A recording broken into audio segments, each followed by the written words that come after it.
Good morning. Welcome to brunch. It is about 7:20 in the morning. Um, it's early, and it's early for a few reasons. One, we have a lot of reviews to get through over the next 2 to 3 hours. And every time I say that, I know that reminds me to take my vitamin D. We're going to try to get through as much as we can. My wife and I are going to see the new Keanu Reeves movie. Which I don't know. I don't know if you've seen the trailers. It looks like an indie movie, but it seems funny. I'm a Keanu Reeves fan. We have a few things. Number one,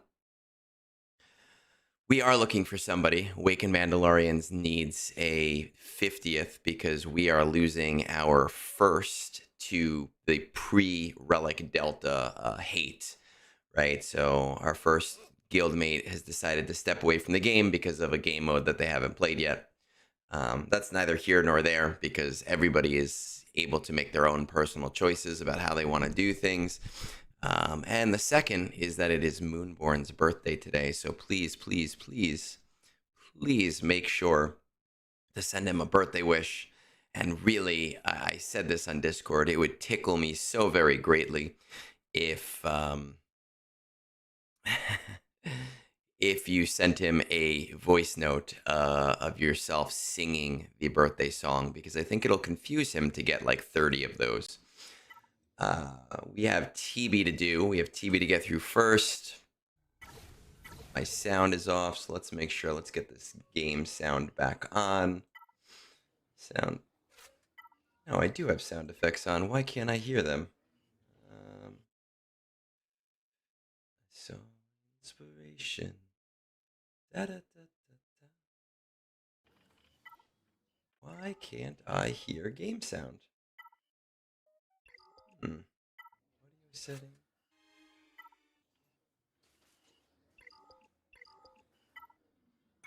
I don't know. Bluetooth.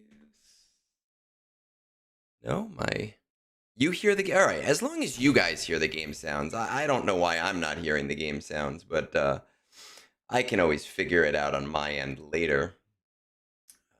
Yeah, it should be on. Whatever. I can hear it later. That's okay. I might need a restart, and I can do that at any time. 44 to 48. Damn. Damn. 40. I know. Bodhi was telling me earlier in the week that he was very grumpy because you guys had a new plan. We actually, so interesting enough, we were supposed to have a new plan this TB. We normally do 44 and we do Mandalore in day 6. And I said to my other TB officer Friday, I said, hey, Q, give me till lunch. I'm going to do the math at lunch. I think we're going to do Mandalore in day 5.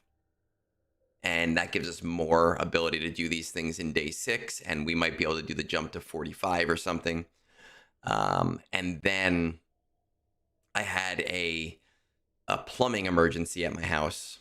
We just had work done at the house a few days ago. We had the sump pump needed to be replaced. The septic system, the renovators that did our house, they never plugged in the septic tank for the drain field. And they actually cut the lines. So we had an electrician here running lines to our septic tank. And 2 days later, my wife, she went to run the laundry. and sewage just kept spilling up through our downstairs shower. Uh, and so she called me at work, and I said to Q, I was like, "Hey, we can't do Mandalore in day 5. Like that can't happen. I don't have time to do the math here, man. Like you gotta help me out with this, and let's just do it the regular way." Um, but then somebody fucked up. Somebody fucked up overnight. They got a box here, and so we had to pivot anyway, right? And it kind of sucked to be last minute. I just thought it was funny that it was going to be on the event that I had already planned to do something like this anyway.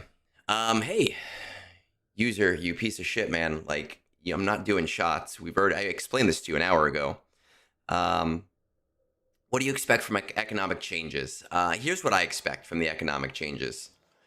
First of all, we already know that droid brains are coming here, right? So that's going to be a pretty useful thing for most players, I think. We already know we're going to see that. Awesome, great. We are also expecting to see whatever the Relic 10 materials are, apparently are also going to be in the scavenger. And those aren't really changes to the economy, so to speak, but they are things that are going to be important to players. I do think that what we will probably end up seeing when we talk about, Relic 1 to, let's say, Relic 1 to Relic 7, I think that, well, in the past, getting to G12 and G13 was always tough. And it's not anymore, but it was always tough. But Relic 0 to Relic 5 was actually pretty free-to-play friendly and fairly easy. And I think that what's going to end up happening is we're going to see a shift that makes it so that at least up to Relic 7 is going to be relatively trivial. Right? Now, that doesn't mean, like, if you're in the mid-game and you have a ton of things to Relic, it's still going to be kind of tough. But I think that getting to Relic 7 is going to be the new baseline for the majority of players, which also means that Relic 8 is not going to be too terribly hard because things like Zen Biddles and Electrium Conductors are going to be trivialized to some point. I think that it would be smart of them, especially, it seems like they want to do Relic 10 now, and then they want to do Relic 11 within a year, or Relic 11 and Relic 12 within a year, and they're kind of thinking long term. I think it would be smart of them to accelerate the current signal datas, the green, the blue, the gray. And if they accelerate the current signal datas so that getting to those relics is not too terribly hard, that means that our new choke point is going to be, Relic 10, Relic 11, Relic 12. So that's kind of my expectation from the economic changes, where players in my situation, they're going to see it as not being so much of an issue to, bring teams up anymore, but they are still going to be facing R2 and R3 deficits pretty commonly. Let's see. If we're not doing shots, man, Shadow Man, dude, it is 7:30 in the morning. I was saying to user earlier when he was asking if I was doing shots for donations this morning, I said, no, man, I got to get to a movie in 2 hours. My wife and I are going to see the new Keanu Reeves movie. She would kill me. Will I do a gummy later in the day? Probably. If you hit me up around the time of the Broncos game, I will probably have a nice little high going on. So yeah, this pack, right? I don't know if it's here in store right now, but I know it was here last week. The $14.99 crystal pack that you're referring to, Owie, is very nice. It was just around, I think it is the third time we've seen it for crystals. We did see it for money at one point, and I guess that didn't work out as well as they wanted it to because it went back to crystals right after that. I didn't buy it because for me, 21,000 crystals is not a lot. as someone who does not spend a ton of money in game, I like to always have some sort of buffer. And around 30,000 is my buffer where I don't. I'm not. Yeah, listen, my ass is not taking gummies at 7:30 in the morning. But if you hit me up around like 4:30 p.m., so like you're 2:30 p.m., I will probably be a little bit smoky. I have to do gummies now though. I can't smoke it. In disgusting asthma, right? I've got like 5 different inhalers up here, so that's the way it is when you get a little bit older. All right, we got to get into TB, right? We got to get it going. We got to do what we got to do. Let's see. I don't have a ton to do in TB because, again, Mandalore isn't open anymore. It's really just Vandor and Ring of Kafrene that I have access to. Malachor is open. We don't have an expectation of doing anything with Malachor right now. It's just kind of testing the waters. So this guy needs to platoon his Special Forces TIE pilot so that we can test it out. Let's head over to Kafrene first. We're going to do our Profundity battle. What have you missed? Hey, Xander. Nothing. We're talking about Moonborn's birthday, so make sure to send him a video, a happy birthday video, right? That's the whole important thing, is that he gets a video that says happy birthday to him and shows that we all love him for all of the crazy stuff he does for us.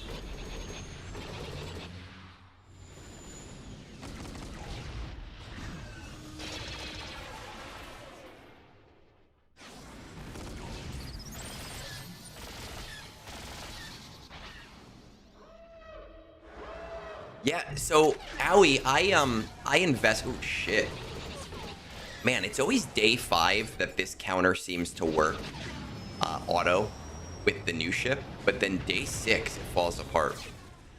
Owie, I invested in the first ship because, you know, we didn't know, we had no idea, and I wanted to make sure I was on top of it. I'm a little annoyed because it works at 2 stars or 3 stars, and it doesn't even matter. My other ship is at 4 stars, and it got me a hold this week, and I'm super impressed with that. Actually, I'll show you my GAC round. I was very impressed with the stuff that happened. This hits for Moonborn. Let's see. All right, I gotta take this slow and steady. Slow and steady wins the race, hopefully. Keblock, buddy, good morning. How's it going, dude? I know last time we talked, you said you jumped back into the game a little bit. Have you stayed consistent with that? You still playing? I'm actually curious what your thoughts on Relic Delta are, man, just because, you know, as someone who's much lower in the game, much more new in the game, you know, bought some Lightspeed bundles, but not really a major spender. All right, I think we're safe now.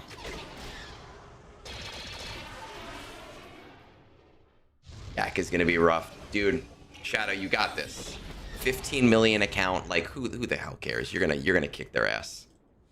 It doesn't matter. You have superior strategy every single time. Morning, Womp Rat. All right, so my GAC. My last GAC, I actually screwed up this week. I thought I was going to lose all 3 matches because I forgot to bring my Special Forces TIE pilot to Relic 5. And it's the most reliable thing to take Rey out with. Thankfully, that wasn't the case in day 2. I didn't have to worry about it. I managed to take his out pretty easily. But check this shit out. This guy only put Executor on defense, which is ridiculous, right? But with only Executor on defense, he managed a drop on Home 1 and a drop on Radis. Like, that is some insane shit. I don't even know how he managed. And he didn't even... Because he He preloaded this, and he didn't even manage a kill on Radis, which is crazy. This is why you always invest in your fleets, right? Always, always, always. All right, let's pop back in over here. I haven't even seen it in action, but I got my hold on it. I don't know how it happened. It happened. That's all that matters. I don't ask questions. I was just happy to win because, again, I expected to lose every single match this week because of my screw up. BKM team is a lot of fun. I have been investing in it a little bit more lately because it does seem to still work against Lord Vader as long as you have good modding. So I've been working on building that team a little bit more lately. I have not tried it with the Jawa Kron, but I have been leveling up the Jawa Kron.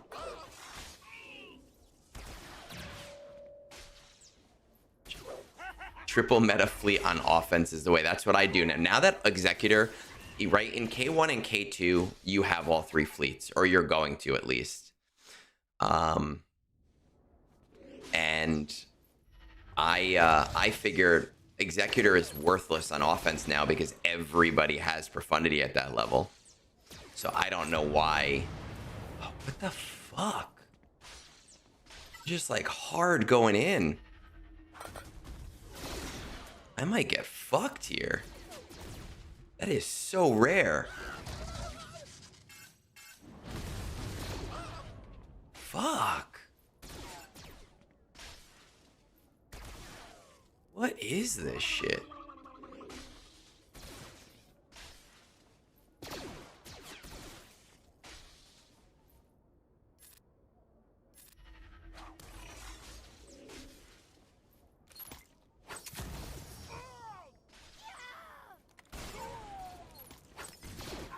God damn.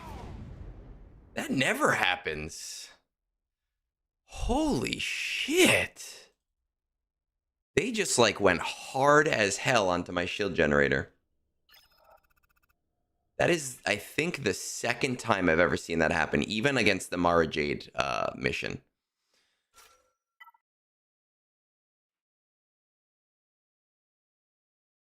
Yeah, I mean, I had... Benjamin, I had one a few weeks ago that I found to be very, very funny in GA, where I had like a 90% counter against something and it lost. And then I used like another 95% counter and it lost. And then I used one that was like 85% and it lost. And it was all against the same team. And then, because I just had to beat that specific team, I ended up using a counter that was like a 20% YOLO counter, and it ended up winning. And in that specific instance, I did end up winning the match. But I know when to give up on my GAC, right? Like, I need the resources, but I'm also not going to sit there and throw shit at the wall and get angry at a game. So there are some matches where I go, nope, they got this, right? And I'm not even going to worry about it. And I feel like it has helped with my mental health in relation to the game to not have to worry about that all the time.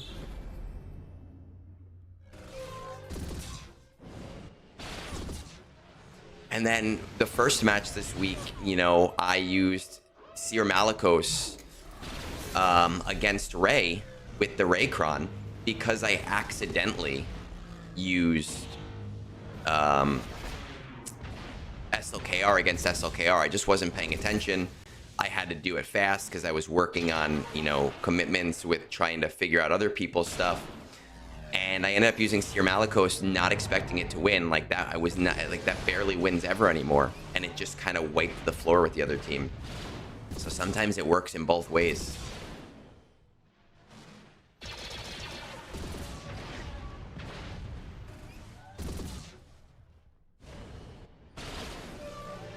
Cablock, man, you got this.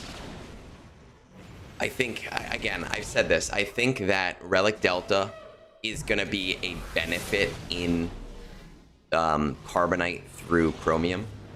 It'll be growing pains. It will. It's going to be growing pains for the first 3 months.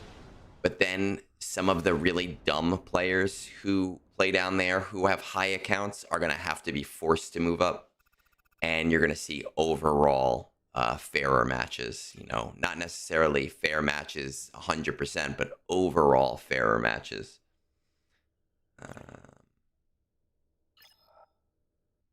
It feels weird not to be able to do major points on this day.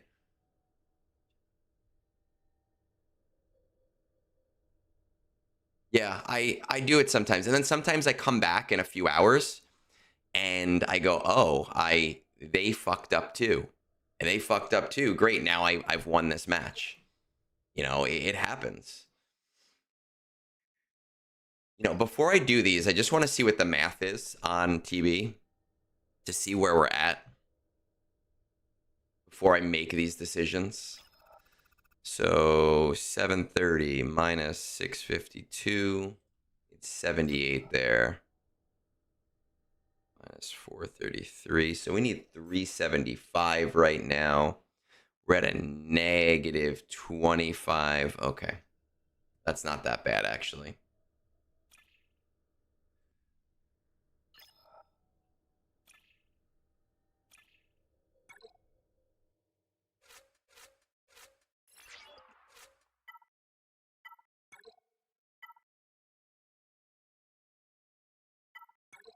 Sith, say Sith, and I don't know. Who else are we going to throw in here?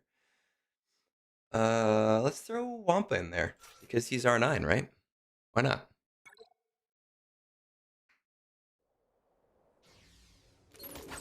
So Khan Warlock, I've heard that argument said before, right? The big accounts in lower leagues are not primarily there because they're dumb. They're there because of inactivity, and Relic Delta changes nothing about that except making it even more frustrating. I disagree with you strongly. I think there are two types of high-level account that are in Chromium. There are the people who are mostly inactive, and Relic Delta will not solve that problem. Agreed 100%. But there are also players who just have terrible mods and they don't deal with the content creator verse. They don't deal with like Reddit or Discord or anything. They specifically just play their game. And my source for that is that I have been spending a lot of time in Chromium and Erodium lately, helping with other people's accounts. And I'm seeing that constantly. Players who are 12 million, who are consistent, active players, but they're also not good, right? So they fit into that camp of just, they have this big account, but on their GLs, they have like 5 speed mods or just mismatched sets, or, you know, they have no datacrons at all. It is definitely two sets of players that are too high for Chromium and Erodium.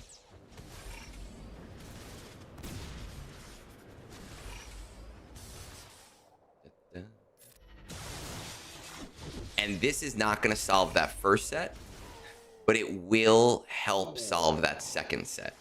And the first set is not as big a deal because a lot of the time those players don't play. But that second set is a big deal because those are players that are picking on players that are 6 million GP lower than them. And I don't think that this new system is intended specifically to fight that. You know, I don't think that that's why Relic Delta is in the game at all. But I do think that it is a benefit at that level after we get through the growing pains. Again, I don't think it's a perfect system. You know, if they told me about this system a year ago, right? So apparently this has been in development for a year. If they had told me about this system a year ago and said, hey, Egnards, what is your thought? How can we fix this? How can we make this equitable? I probably would have been able to give them some better use case ideas to make a system that is not what players feel is oppressive. Though, with the current Relic Delta 5 numbers, I don't really necessarily think the system is oppressive anymore. I do still think that, you know, there are players that are going to be negatively affected by it. But I do think after playing with it and after trying things and after watching, you know, Fatal and after watching some of the other beta testers who I'm not sure if they revealed themselves or not and reading their data from testing, I think that players are going to be surprised by how much still works.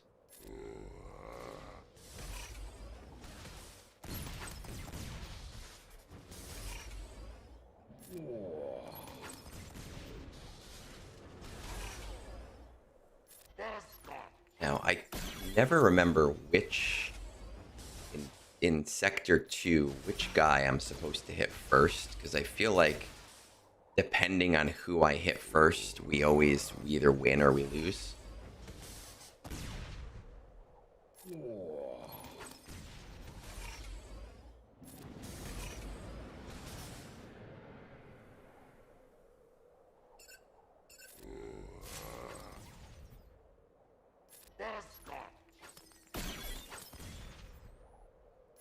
Does anyone remember?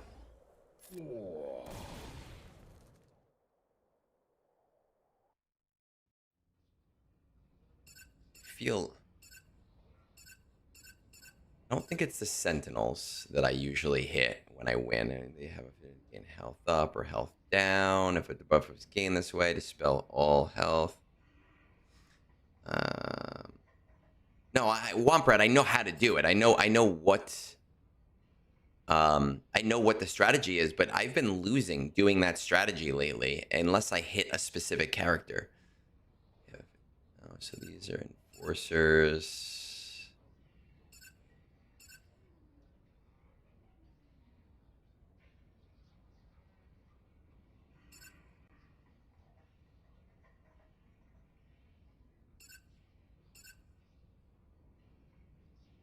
It does take two. I'm going to hit the Saboteur. We're going to just see what happens.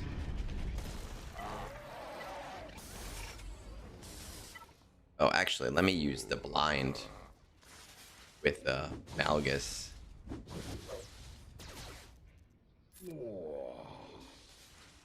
If he gets... No, I guess Malgus is not getting the turn.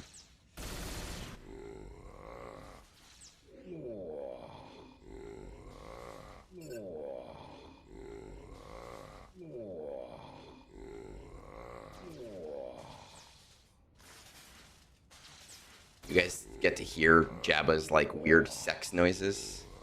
Ugh. Will it be worth it to R10, D-Rev, and Erratus for the ships? I'm going to be honest with you. When Relic 8 came to the game, I did not Relic 8 my Negotiator, my General Kenobi right away. And when Relic 9 came to the game, I did not Relic 9 my Executor right away. I found that neither of them, to me, felt like I felt like I could win without them.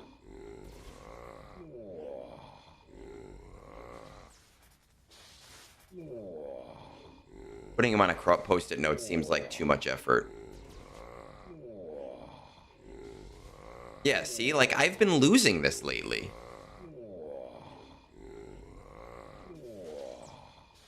And I don't understand. Like, I used to win this pretty reliably, and I don't understand why I'm losing it lately. I don't understand. I have no idea.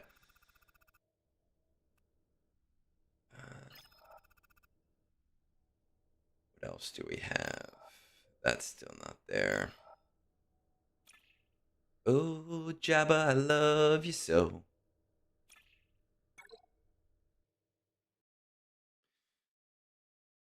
Oh, man. I blame it on Relic Delta. Those characters have too high of a Relic Delta. I really want to R9 Lord Vader right now, but I know that I'm going to have to do the pirates once I get those pirates. Oh, but I so want to do it so I can do this battle.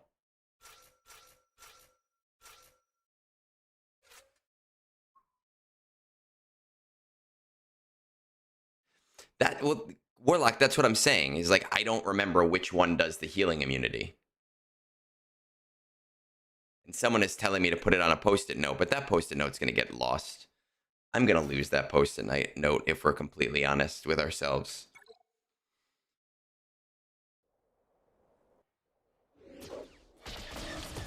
I know, but I keep having to do other relics for the guild. I feel like if I kill the stormtrooper... Because if I kill the stormtrooper, then I can keep hitting the box. There'll be no more taunts.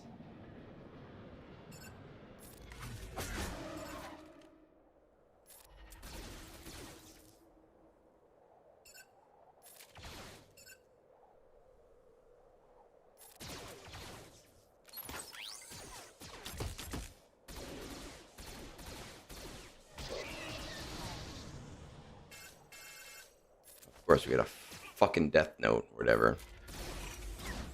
Is not helpful.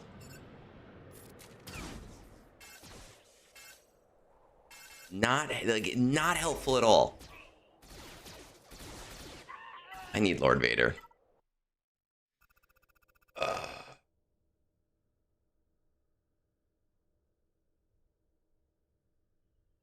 I would do it too. Honestly, I really, really would do it too. Because I obviously I like autoing things, right? I like being able to do things quickly and easily, and they do not make it quick or easy to do. I wish you could underman here because now I have these guys. But I think he needs everybody to be Imperial Remnant, right?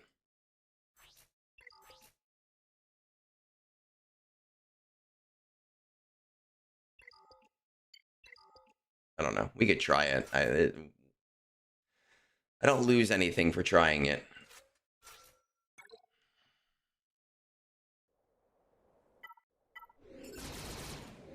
But I don't think it's going to do anything.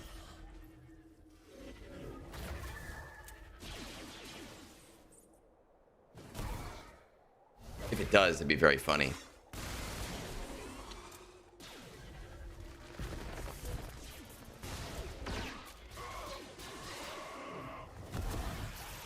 Daniel, make sure to wish him a happy birthday, man. I will never, ever, ever forgive you if you don't. Yeah, I assumed it would, but Malachor is a dead planet for us right now. We're only getting one platoon there, and we there's no expectation of getting a star this time. So our instructions, or the instructions I've gave, is only use teams on Malachor after you've done any other combats.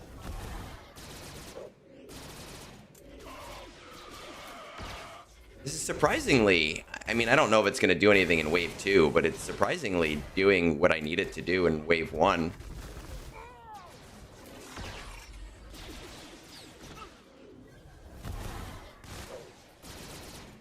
Is Forlom's Omicron going to be worth it? His is a TB Omicron yet.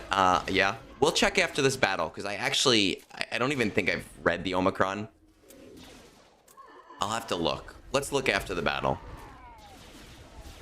Yes, you can all buy a beer for Moonborn. And if you don't want to sign up for Buy Me a Beer, if you Venmo me with the message at, like just Happy Birthday Moonborn, I will PayPal it to him. I know his PayPal.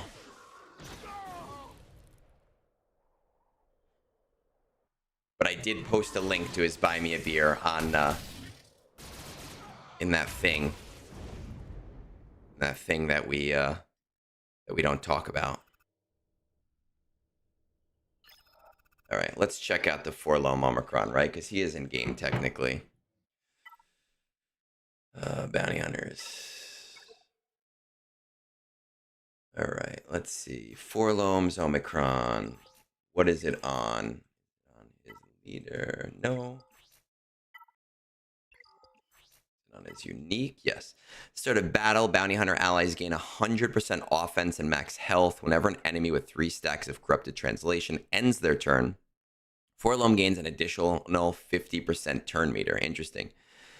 if there were no Galactic Legend allies at the start of battle, whenever a bounty hunter ally starts their turn, they gain bonus protection. So I think the tough thing with this Omicron, I know that his kit itself is very anti-Jabba, but with just this top part, it might make that Jabba, I don't know, offense and max health. It might make it more, no, I don't think it will. I think the problem with that Omicron, at least as written, is that a lot of the characters that you'll need to make his team worth it are not high relic characters. You know, like they're not characters that you generally are. You're not taking Aura Singh to relic 9 unless this is amazing for some reason. And I think that that is going to be the problematic thing, is where this will do really well in like days 1 to 3. And after that, you're just going to be without a team. And I think that that's where the problem is going to be. And that might change once we see Zuckuss, and maybe Zuckuss is so awesome that it's worth taking the entire team to Relic 9. I have no idea. Xander, that's literally exactly why I have his PayPal. But also because when we did the Gungies fundraiser, I needed to send him money for the software that he was buying. It might, user. It might. It might. But, you know, just speaking on the information we have right now, I don't think the Omicron itself is worth it yet. You know, with more information, maybe. It's very, very possible.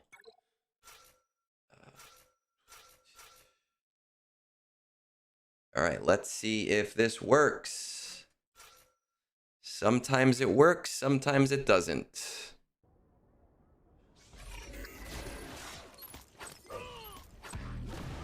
Nope, it is not going to work.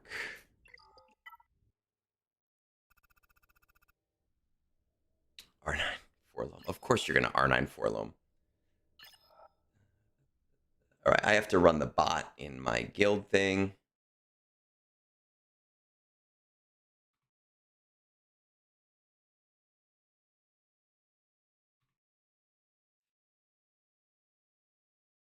How many R9s do I have? I'll check while I'm running the bot. Let's see. Update. Notify. True. All right, let's see. How many do I have? Egnards profile. Right now, I have 36 Relic 9s. 36 Relic 9s, 55 Relic 8s. And I need to save some Relic 9s for Hondo's team because of the potential for Smuggler's Run 3. So I need to save some stuff so that I can do that. You know, at that point. Oh, it changed to where the screen was. Why did it do that? I like Jedi Knight Cal's Omicron. I have it as well, the lead Omicron. I have not brought him up to Relic 9 yet. Eventually, he is somebody I'd like to bring up to Relic 9 because, again, his Omicron is great.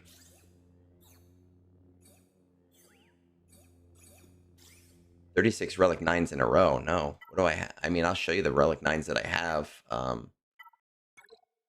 There's a way to do that now, right? By Relic Amplifier level.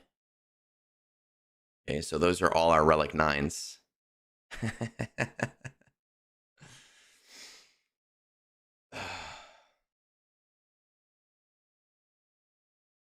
I want Moonborn to be very confused when he sees his phone and he's like, why am I getting all of these messages that are just obnoxious?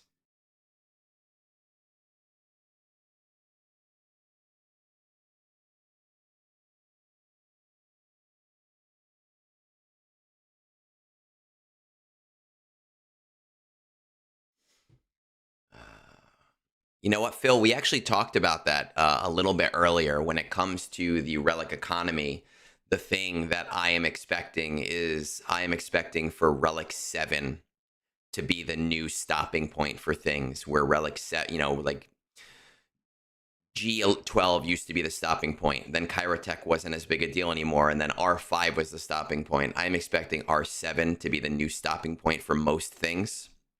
I am expecting. I really hope that we see the current signal datas get accelerated. And I know that that sounds ridiculous. Like, why would they accelerate the current signal datas?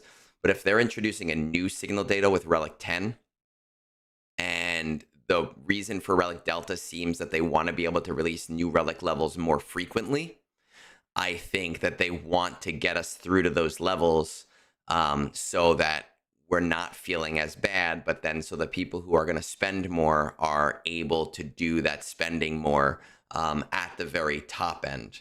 From what I understand, it is kind of how the Marvel Strike Force uh, model works. And I don't mean Relic Delta, their overpower system, but from what I was told, the way that Marvel Strike Force's system works is that there's a specific gear level that's the top, and that gear level is like pay to win, very hard to get.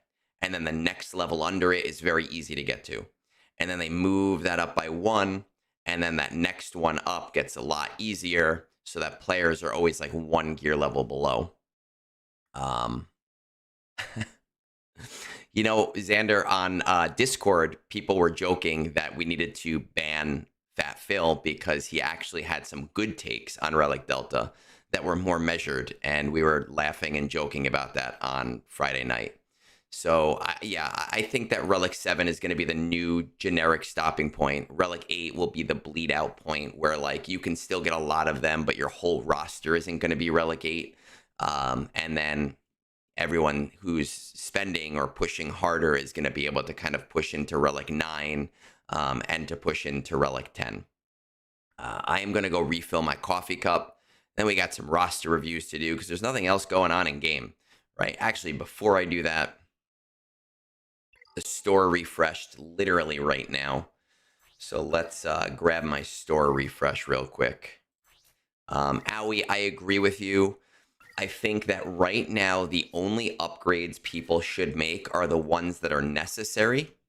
If you're just upgrading for the sake of upgrading, I think that those kinds of upgrades should hold off.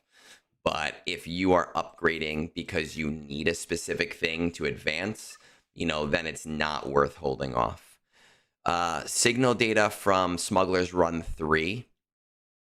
From what I understand, if I read the fireside chat correctly, it seems like the new signal data might be in the scavenger. I don't think that they are going to lock that. User man, I can't buy a vault every day. It's been 30 days since my last spend, right? Like, that's why it's so important for me to use my.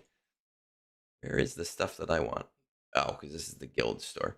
That's why it's so important for me to use my each and every store refresh at its highest or as best as I can. But at the same point, I mean, I've got gear hordes, man. I don't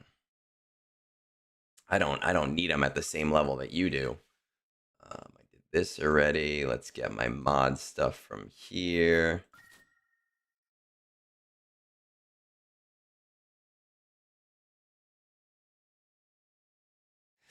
Fireside chat. I mean, I'm assuming that fireside chat is a reference to it's something that they've been doing that they've done a couple of times, but I'm assuming that the original reference point that they're making is World War II. Franklin Roosevelt used to have fireside chats, if I'm remembering my history correctly, during the Depression. And those were the original fireside chats around the radio. I don't remember the frequency of them, but to my knowledge, that is where the the original understanding of the term comes in. And when you talk about like a fireside chat in like video form, you're talking about like basically what we're doing right now is we're just having a back and forth, not yelling conversation about a specific topic. But obviously, it wasn't a video form. It was in post form. I did really try to push to have them do a video of it with me, but that did not pass. I can be very annoying, but I guess not annoying enough. It's worth R9ing. I think you should hold off until the day before Duel of the Fate comes out. And if Duel of the Fates comes out before the Relic economy change, you should do it because that is just an amazing event and everybody should have Relic 9 boys. Here's the thing, Zap, and I'm going to explain. I'm going to get shit on for this, right? We're going to go back to single camera. I'm going to get shit on for this, and that's okay. Keep in mind that I hope that the people who come to me and the people who are here on my chat, that they trust me enough to understand that I would not sell my morals out for access to this beta, right? Keep in mind that if I felt like there was an injustice being done, I would say something. Keep in mind, that I hope that people trust that my opinions are measured ones specifically because I want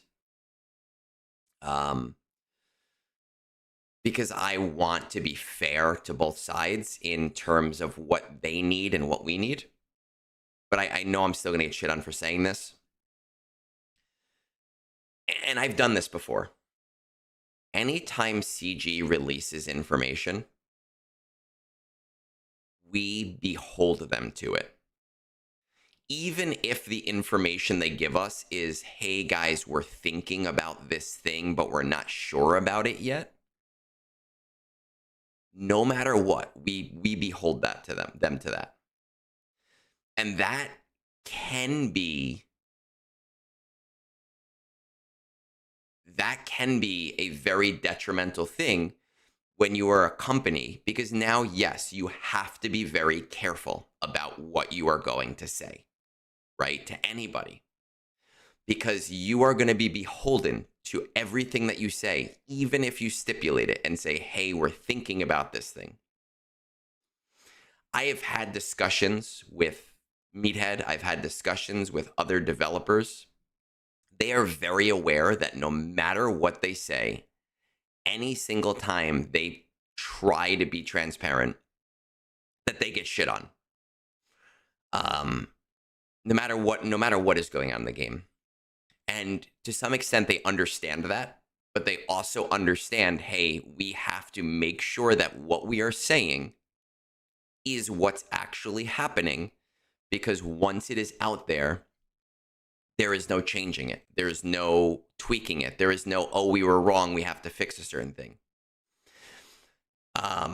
It's kind of like, I mean, and I get it. In my business, I own a business. In my business, if I say something to a customer, even if I say, I've said this before to people where I go, listen, we're thinking of doing this thing. We're not 100% sure right now. It's like a 50-50. I'm hoping to do it, but I'm not sure if it's going to be feasible, and it's probably going to be $25, but I'm not 100% sure right now because I haven't looked up the prices and I don't know what it's going to cost me yet. Now, when I release that thing and it's $40 because that's the only way to make $1, everybody flips out, right? And everybody goes, you said it was going to be 25. You promised me. I've dealt with those types of customers before. I've dealt with customers who have straight up lied to me, and they've said, oh, well, this thing you said. And I'm like, no, I have my emails. Like, I know exactly what I said to you.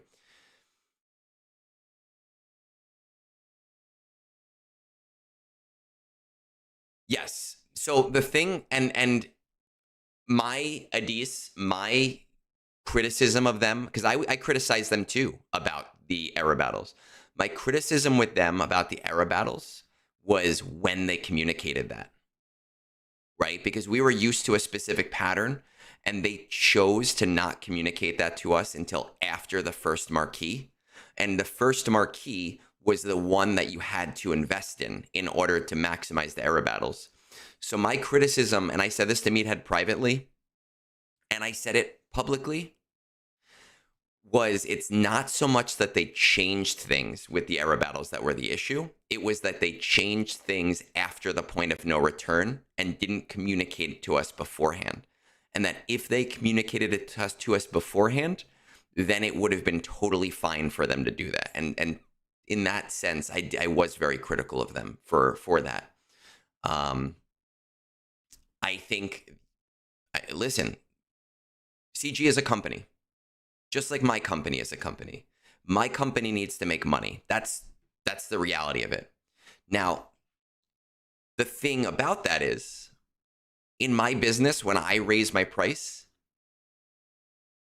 I get shit on constantly. I've had customers so angry at me when I raise my price, even though my prices are under prices for my market, like super under prices for my market. And no, I can say, hey, I need to raise your price $10 a month, even though I haven't raised your prices in 5 years. And even though you're paying $100 a month less than any of my competitors, and I'm still going to get shit on. I am critical of CG of certain things. I am still critical of them in beta conversations. When I talk to them, I have had some very heated conversations with some of the developers that have ended in what I joke as lovers' quarrels. All the time. So I choose to say things in a way that understands things from a market perspective, and also from a player perspective. User, I own a dojo, right? I've told you that before. I own a dojo. My prices I don't want to give my exact prices because I feel like people might be able to look me up. But like, let's say my price is $139 a month for kids karate. All of my competitors are selling that for $200 a month, right? And I try to be very cognizant of the market, of rising prices, but also I have rent and my rent goes up. I have been, it's hard because I can say things to you guys, but I also can't specifically talk about specific private conversations that I've had. And people out in the community see me saying things and saying, Egnards loves Relic Delta. He's a fucking shill. I'm not. I'm being fair. I'm saying things from a reasonable perspective of someone who's tried the system. But yes, I am on the beta conversations. And yes, I am giving them critical feedback. And yet, I firmly believe that I am in one of the stronger camps of people who are responsible for these numbers consistently coming down. I'm not the only one. There are like 3 other really, really solid voices in the beta conversations. But I've had very consistent conversations. Now, I know some people are still not happy with those Relic Delta numbers.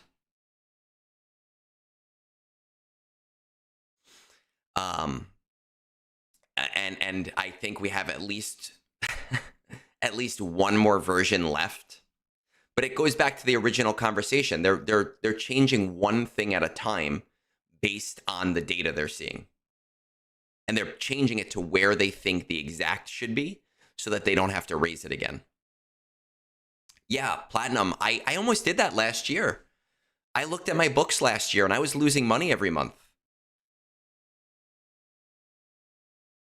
Right? Like I was losing money. My business was losing money every month because I was refusing to raise prices on people because I didn't want to hurt them. And I had this slap in the face moment where I said to myself, like, I can't do this because I will be out of business in a year. And all of those people that need me, they are not going to have a problem. They are not going to have a product. They are not going to have an outlet. They are not going to have what their kids need. And I had to raise their prices. And a lot of people got mad at me. Very, very, very few people quit, but a lot of people got mad at me. Even though I was selling a product way less than anybody else. Right? So I learned the lesson the hard way. You know, I think, and I'll say that before I go get more coffee, because I said I was going to take a break 20 minutes ago, a lot of people are critical of them of not hearing feedback. They hear the feedback, they see the feedback, But they're not just taking the feedback and saying, oh, well, this person doesn't want this. So, you know, like, oh, Owie doesn't want this, so we're not going to do it. That's not how that works, right? They're listening to the feedback and then they are looking at the data. That is the thing that a lot of people are missing. They are looking at the feedback, then they are looking at the data, and they are making a decision based on the data because of the feedback. And the data is showing them the hard numbers and where they want to be, right? And that's why things are changing the way that they are. But I do think we have one more version left in us. And like I said, I had some internal, very heated conversations where I said -50 and +100 is where the system needs to be. And I think it's going to get very close to that. Zap, you can look at the fireside chat and you can see all of the suggestions that they were like, hey, these are the suggestions. We saw all of these people and all of their suggestions. And here's why those things alone would not work.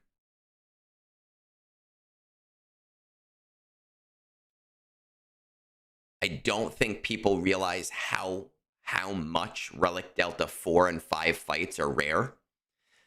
And a lot of them are still working. A lot of the gimmicky ones, like Treya, everyone's like, oh, I'm going to lose Treya with Gungans. I've told you a million times.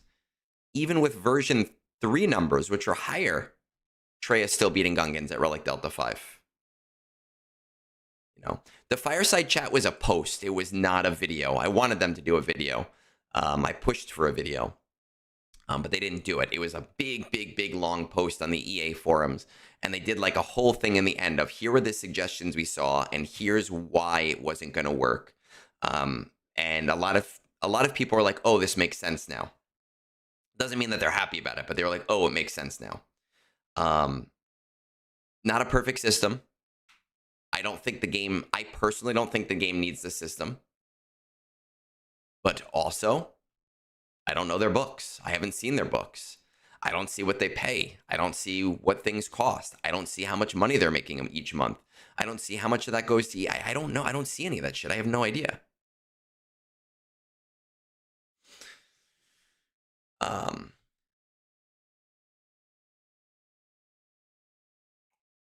I don't know what G12 Treya you're using against high relics, because even at R5, Relic 5, I feel like I need to, without Relic Delta, I'm like, oh, I need to raise these guys up a little bit more just in case.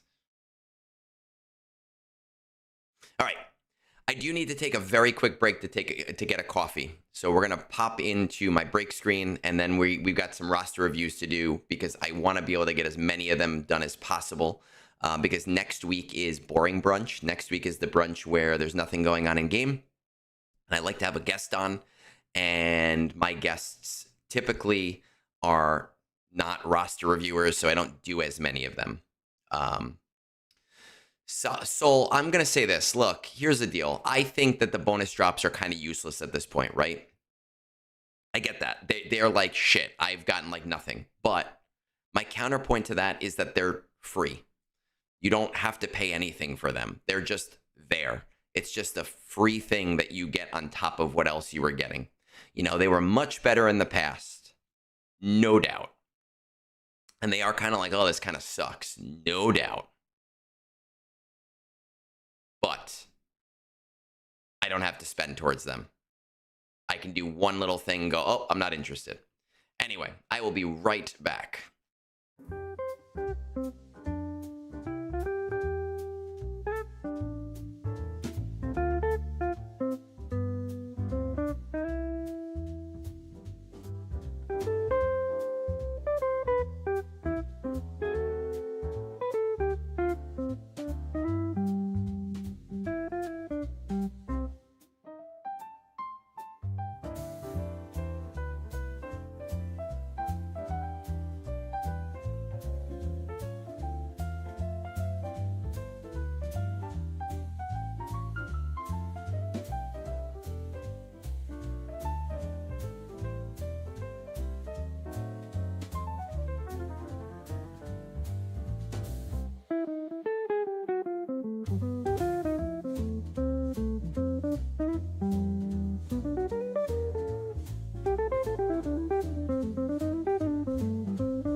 All right, we are back. I want to respond to one comment before we do roster reviews. Azure, I know you and I have been going to blows on the event server a little bit, but here's one thing I really want to make clear, and it's not about you specifically, but your comment. Anyway, I see this Delta the same as Arnold, and after this shit, I respect him way more. Love or hate Delta. I don't care if you love it. I don't care if you hate it. As long as you have legitimate, fact-based reasons. Arnold pissed me off so much with his stupid 20-minute video about Relic Delta. And it is the same type of misinformation that is so prevalent in our internet-driven society over the last 15 years. And Scribe turned me on to the video and asked me what my thoughts were. And I wrote a response video to it. And Scribe convinced me, he's like, listen, man, you're right, but I would not post that because people are going to shit on you. And I showed the transcript of this video I was going to post to like 6 people. And every one of them said, man, you're right, but you definitely should not post that video. Except for Shadow, who said, I incite chaos and I want you to post the video because it would be funny, but you're right, you would get shit on. So fuck you, Shadow. What pissed me off about Arnold's video, 20 minutes. He spent 5 of those minutes talking about Raid, where he makes sponsorship money. So he is sponsored to say, the Scribe turned me on. He is sponsored to say good things about Raid. He spent another 10 minutes talking about his own VR game. And I will be on record to say that I wish him well with that game and I hope that it succeeds. I don't want anyone ever to fail, right? And then he spent 5 minutes telling everybody that he is in the beta program, that Relic Delta is the shittiest thing in the world, and telling everybody that he hasn't even tested it. He hasn't even played with it. He hasn't even interacted with it. He is inciting people based off of information that isn't even real. And then he spent those 5 minutes talking about ways in which Relic Delta sucks that are things that are already fixed with Relic Delta, but he wouldn't know that because he hasn't interacted with the beta or the beta update notes or the version notes or the changes. So love or hate Relic Delta, you should not respect him for that opinion. You can respect that you agree with him, but given our current situation where everybody agrees with everything that they hear on the internet, you should never respect an opinion that is based upon not having information and being proud that you don't have information. Ever. You should never be proud of that. Ever. We see that so much right now. And I don't know about you guys, but one of the big important things that I learned in college was to ask yourself,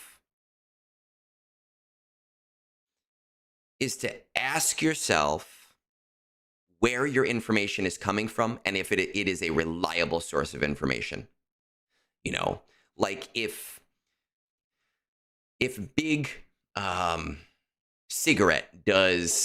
a cigarette company does a study on lung cancer and finds that cigarettes have nothing to do with lung cancer,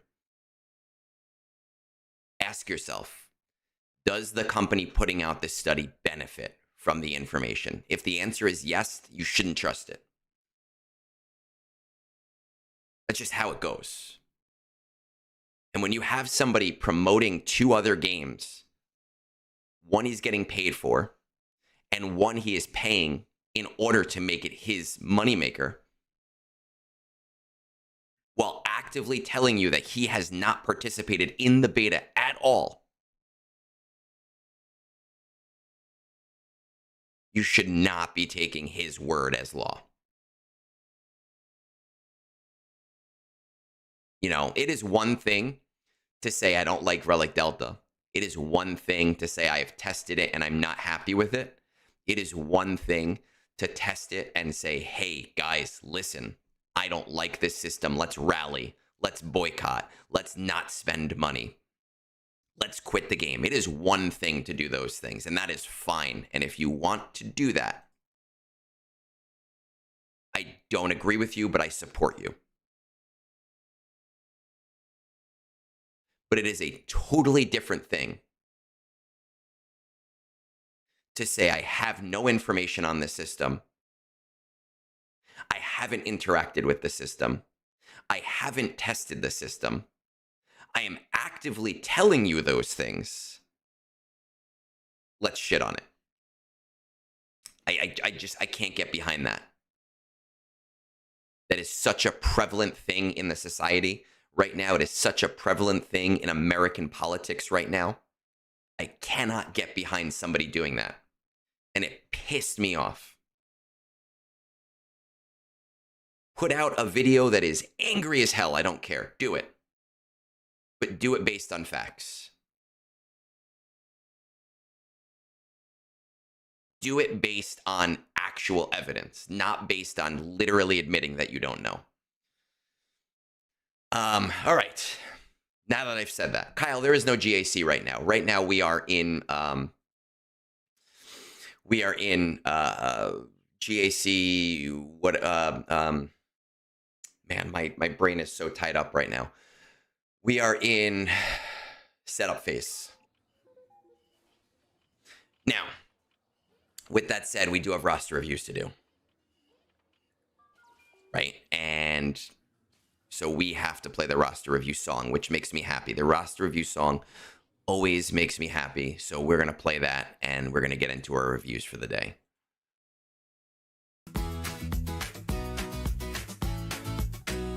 Roster reviews. Egnards is having a break and taking a roster reviews. Talking to me that what pack sex should sell to you. Ooh, to you. To you.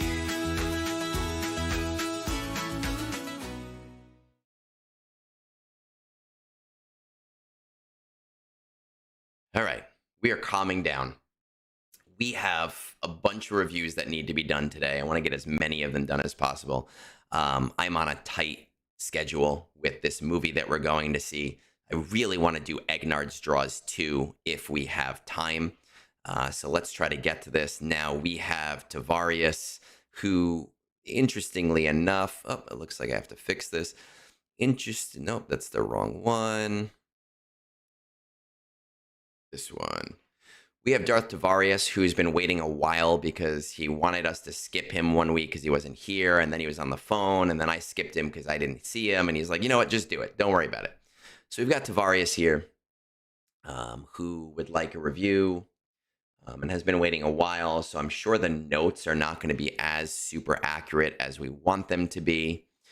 But let's find the review here somewhere.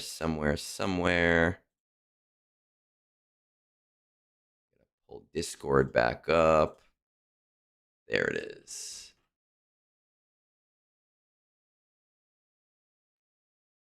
Tavarius. Oh, there it is. Okay. Oh, hey, there you are. Look at that. Yeah, man, I've been wanting to get around to you, but you weren't here, then you were here, and then you were on the phone, and, you know, it is what it is. But now we're here, right?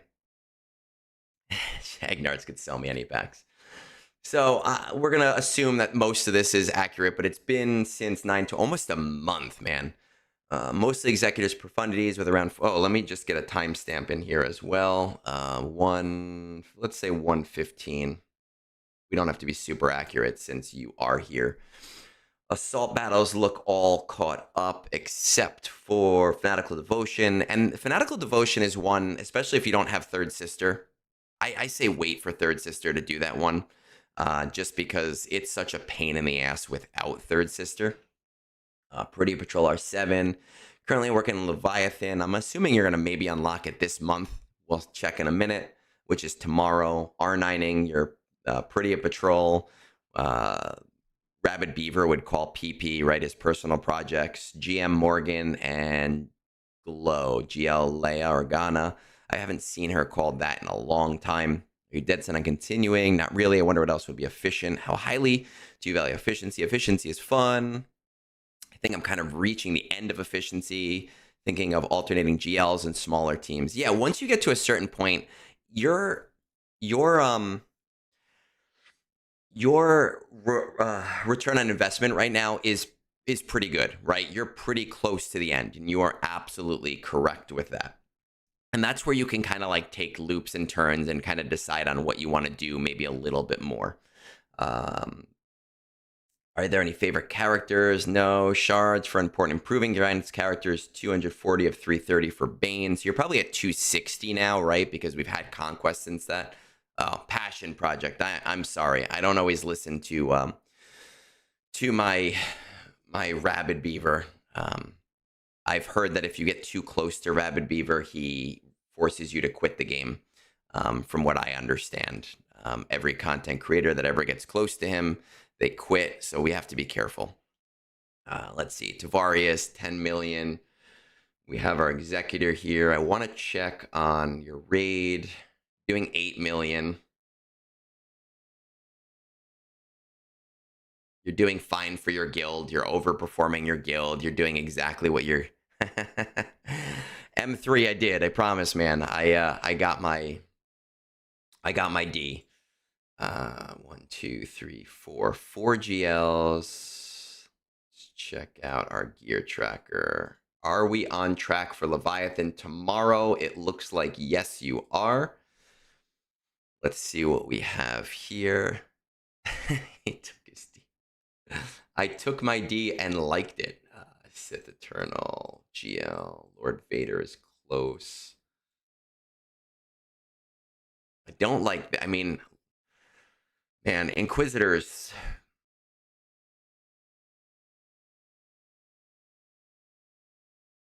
Inquisitors are, at this level, you should have Inquisitors, is what I will say.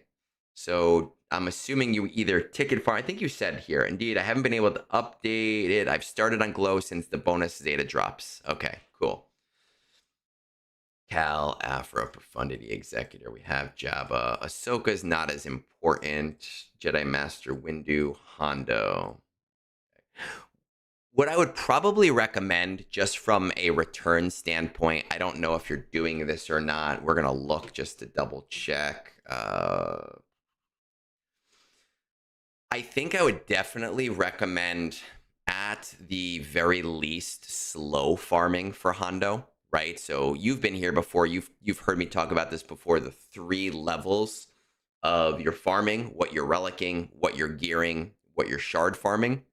And I think it would be smart to...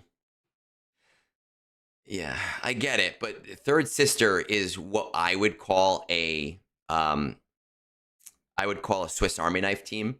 It's one of those teams that you need, that has so many uses, just like Bane, right? And I know that you're going to get Bane in a couple of months. Those Swiss Army knife teams are really important for a roster because they're the versatile teams for being able to do well in GAC. I would definitely slow farm towards Hondo, specifically because of Smuggler's Run 3. I don't think you need to speed it up at all. I would just use some energy towards all of the farms. I know that it's tough because Captain Athano is a fleet farm. Quiggold is a fleet farm.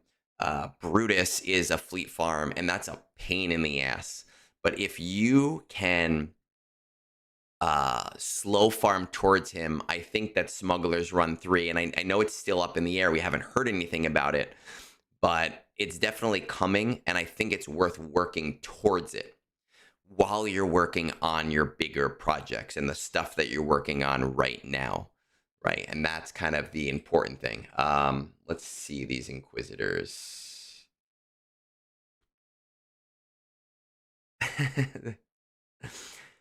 And Egnards draws of... I mean, this is not too bad. It's Fifth Brother. Yeah. Fifth brother, is he the Cantina one? I think he's the Cantina one. Everything else is done because you don't really need ninth if third sister is there. But I'm gonna tell you, man, the Inquisitors with third sister, it's just such a solid farm. It's such a great team to have. Let's see what we're doing with Great Mothers.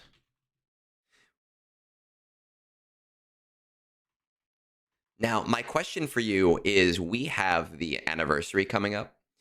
If the Inquisitors and Lightspeed bundle comes out for the anniversary for gearing purposes and relicking purposes, it's about $50. Are you intending to purchase that or no? Great Mothers is close. Morgan. I mean, this is a good team too. You're looking at what? Aren't these? Well, aren't these both 2 Zeta project? No, she's 1.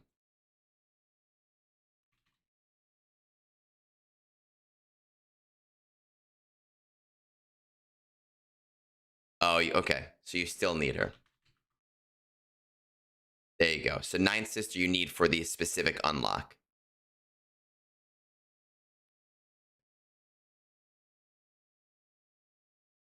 I mean, value is in the eyes of the beholder, right? I don't think I would buy it either, but like the people who have bought it, I think 5 R5s is kind of worth it. Here's the thing. Great Mothers will put in some work for you. Inquisitors with third sister put in a lot of work. They are a team that can often be put on defense because of datacrons. They seem to be disproportionately affected by datacrons. Third sister in 3s tends to be an offensive Swiss Army knife.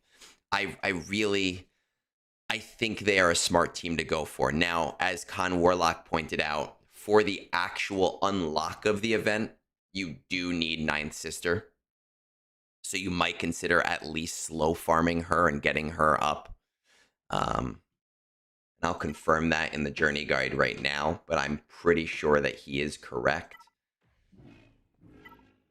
Yeah, for the actual unlock, you do need 9th sister at Relic 5, though you wouldn't need to Zeta her. The value is in the eyes of the guy getting the kickback. Hey, man, I'm not... Where are we? Have we unlocked Leia? No, but we're in ticket farming mode for her. I would say, if you can handle this, Great Mothers is a good team. No, you need 9th sister too. DarthTavarius. Just for the actual unlock, and she's at 4 stars, unless you have the actual stars and you just haven't like bought them yet. But like, you don't need to use her in the event, right? But you do need her. Show you if it'll show up on my screen.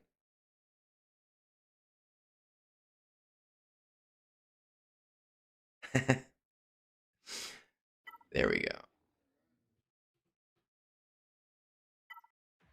Okay, you have the shards. Okay, all right. Then I'm arguing for nothing. I would say, if I were to look at the things that you have going on right now, let me check your Perudia Patrol. Okay, so these guys are still 7. I would say it's fine to do Great Mothers and Glow. But both of those are going to be very quick. And I would say, and Leviathan, you're finished for. You're going to get Leviathan tomorrow. You are slow farming towards Hondo. But that is a 6-month goal. And you need something to bridge that 6-month goal. And I think that doing Inquisitors now would be a really smart move, right? Leviathan, you have that tomorrow. GM and Morgan, you'll have within a month. R9 Peridia Patrol, that's another month or two. Now you have this 4-month window where you are farming for Hondo with your slow farm stuff, but now you don't have a primary or a secondary project. So I think it would be really smart within that window of time to work on your Inquisitors. Again, super solid team. You'll have the time to work on them at that point. It will help you significantly. I would make that your primary farm at that point.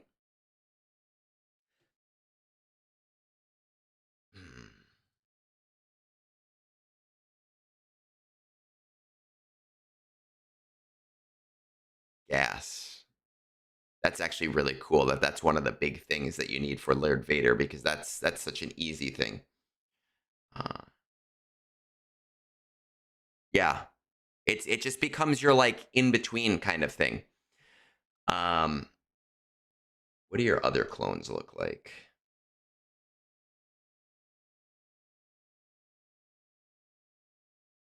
Okay, and during that time, I would also definitely do General Anakin, 100%.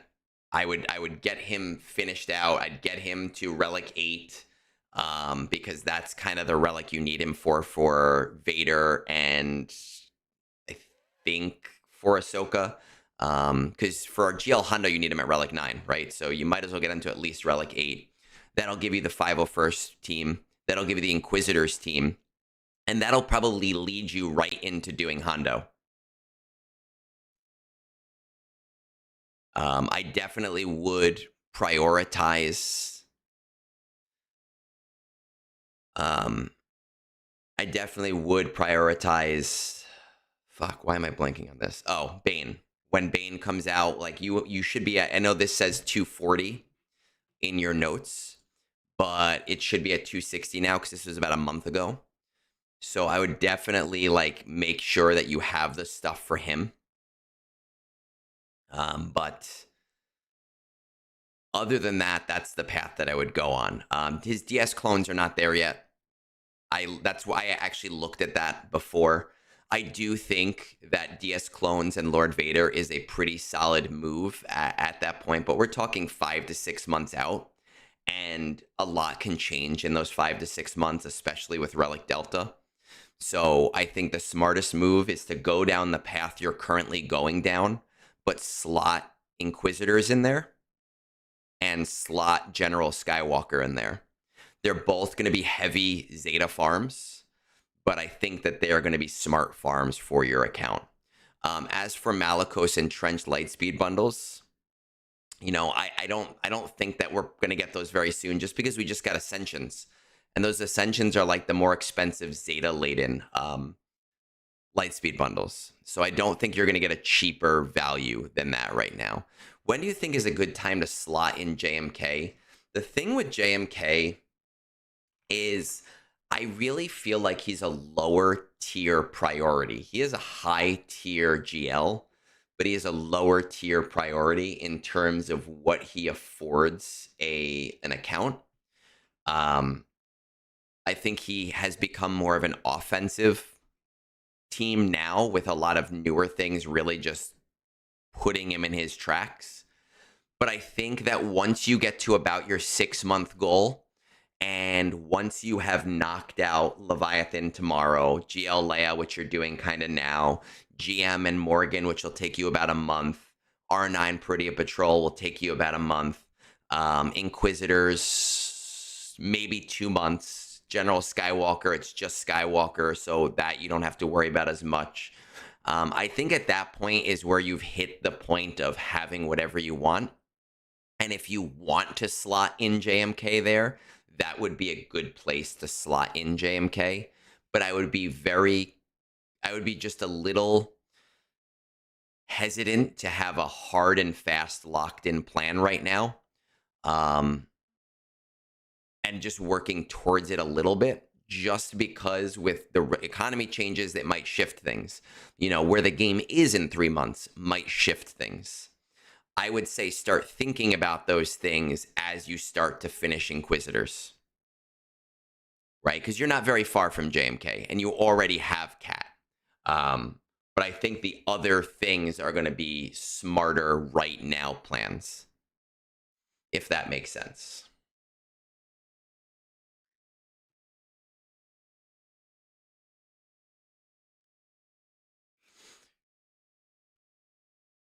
Maybe he's worth it. They crush TB straight through. They are amazing, especially with Maroc and his Omicron. But not everybody wants to do that, right? But I think it is an amazing thing, and I love the team with Third Sister, especially when you have Third Sister already. Is this, or somebody asked me if this was a roster review? It is, and you can get on Discord to request them if you are not there already. I would even say after Hondo. I would say after all of the other stuff, if you're still working on Hondo, right? Because you always want to have multiple farms going. So as you start to shift Hondo as your primary farm, that's when you start to reassess your secondary farms. But that's what I would say. I think that's the smartest move, man. All right. We're going to find that next one. Typauu. Oh, and this is from 1010, so that's not that bad. We're only about a week behind now.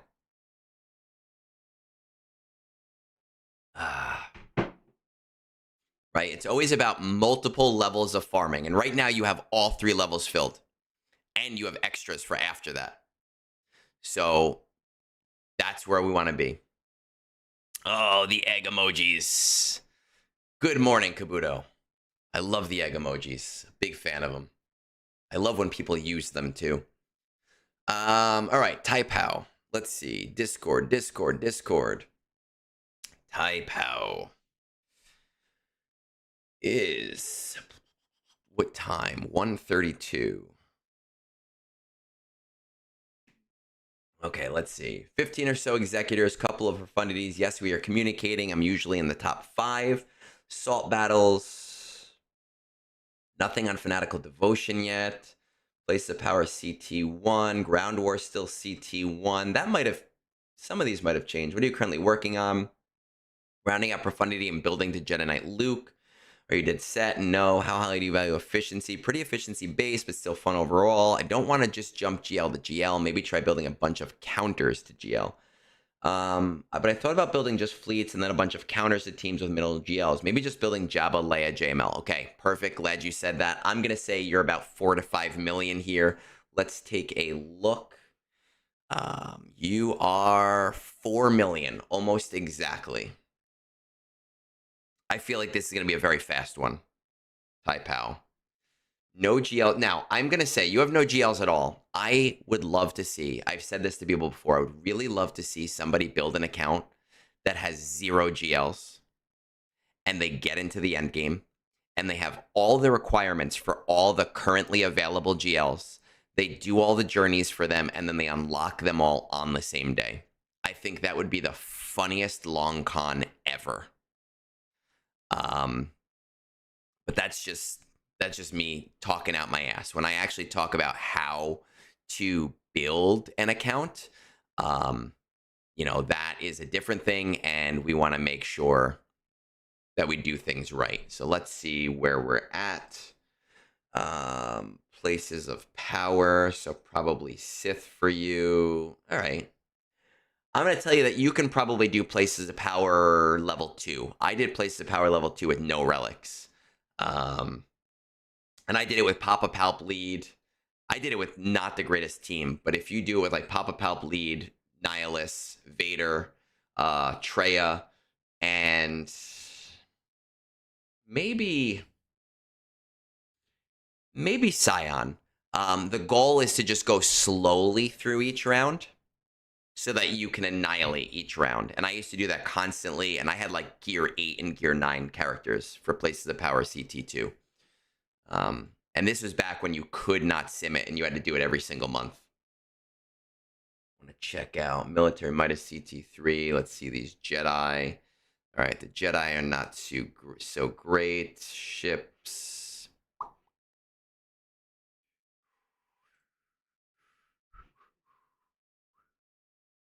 I like Profundity and Executor. This is a solid move. I think you're smart for having some pretty good fleet dominance. I will tell you that fleets make accounts in the later game, and it's very, very, very smart to stay focused on them.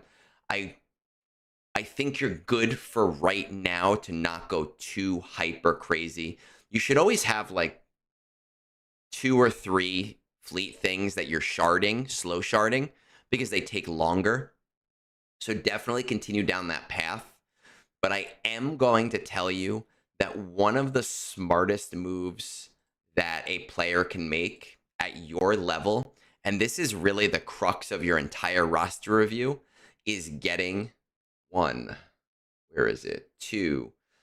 Getting those 3 things: JML, Jabba, and Leia. I don't like if you want to have an account that does not have many GL, that's fine. But these are 3 farms that really set up an account. JML is your Conquest OG. He helps destroy things in Conquest, and he's going to get you to Ground War CT3, right? So super important. Jabba is your OG for Smuggler's Run 2, and the modding is super, super, super important. It's so important that players are on top of their modding, and you need those extra materials each month. And then by the time you get those 2, you'll actually be pretty much close to Leia, because there's a lot of overlap between Jabba, JML, and Profundity and Leia. So it just makes sense to go after Leia, who with Drogon deletes the hell out of things in GAC.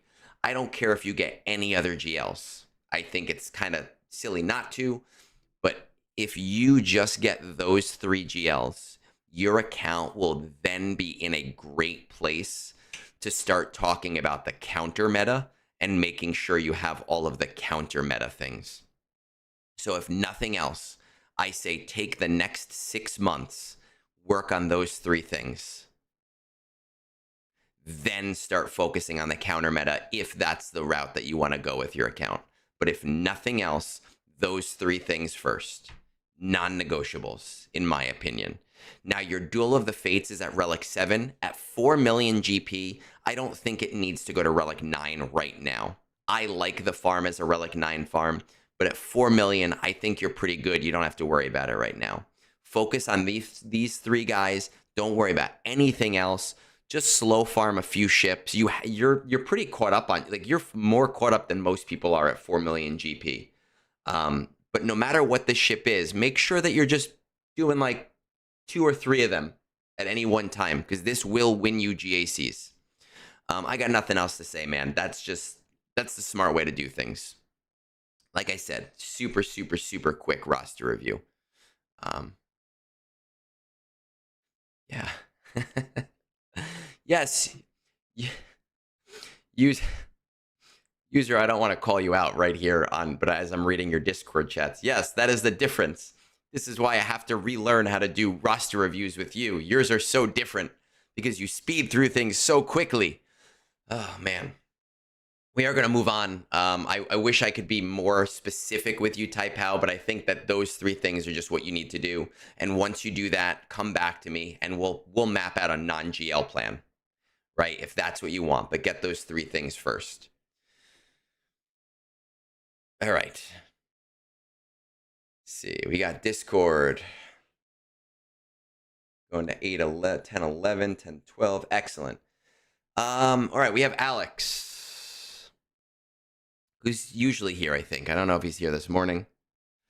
Egnards, you did a roster review of this account a year ago, so decided to ask for it again. Thanks for all you do for peasants, at least me. What the top 20 of your fleet arena looks like. Everyone, Executors, Profundities, Leviathans, but I don't have a problem climbing any of them. Not coordinating, but usually isn't a problem at all since nobody shares payout times with me. Ah, there we are. Alex is here. Just well.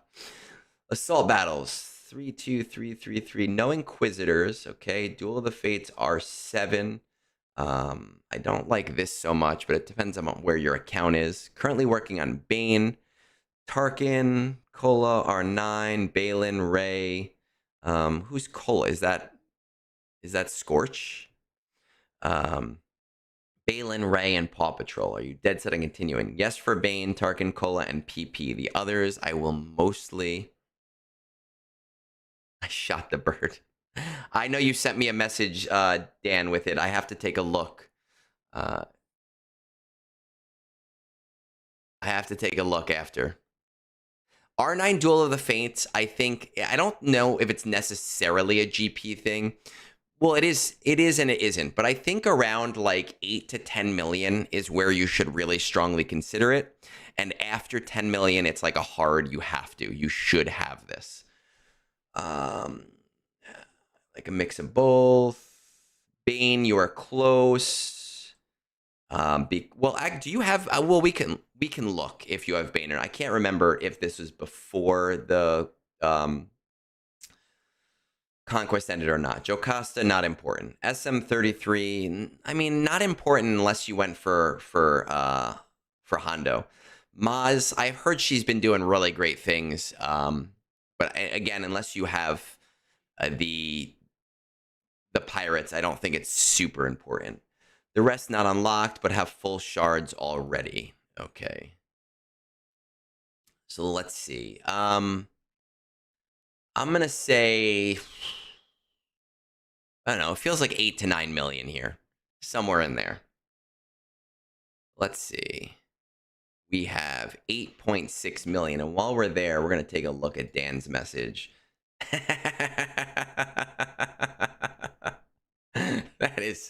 That is so beautiful.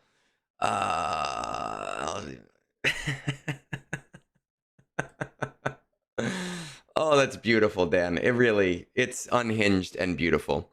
All right, let's see. 8.6. You have Leviathan. All right, so that's perfect. You have Leviathan, you have Executor, you have Profundity, you have them all. You are doing great. I like that. Again, I am going to tell you, and I say this to everybody, you have all the GL fleets, but I think it is always worth picking 2 to 3 other fleet farms and just slow farming them, because we never know when we're going to need them, right? Take like Ty Silencer is Cantina, so it's a fast one. You don't have to do that right now. But take Comeuppance, for example, right? Like, you have it at 5 stars. You might be doing perfectly fine with it right now, but let's say in 2 months they release a new resistance ship that's amazing. Now you have to waste all this time getting the Comeuppance up as quickly as possible. You don't want to do that. You want to be able to do things on your own time. So I do think it's always important to just pick out like 2, 3 of them and just make sure that you're working on them as slow. Oh, Cantina, all right. So great. You don't have to worry about it as much. TIE Defender is a great one you should be working on. Anakin's Starfighter is a great one that you should be working on, but do them as slow farms, right? Just anything fleet-wise, you should be picking a minimum of 2 of them and doing them as slow farms. Even if it's just 2 battles, if you only have enough energy to do 2 battles worth, that is better than nothing. That's just like a small thing that I think is always important. 2, 3, 4 GL. Okay, let's see. Raid history, not doing too great. Well, you can do up to 2 million. Where is Scorch? Working on Scorch. I feel like Scorch should be higher by now, though. Are you only doing 5 battles a day?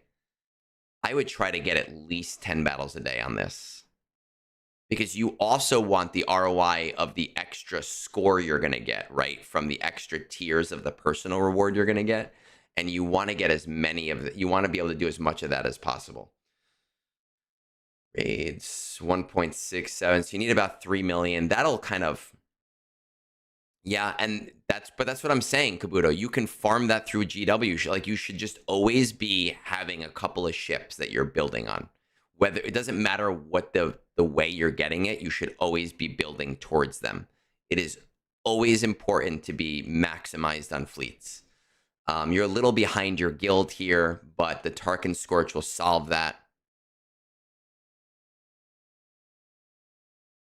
You got him to R2. Did this just happen? and it's just not updated?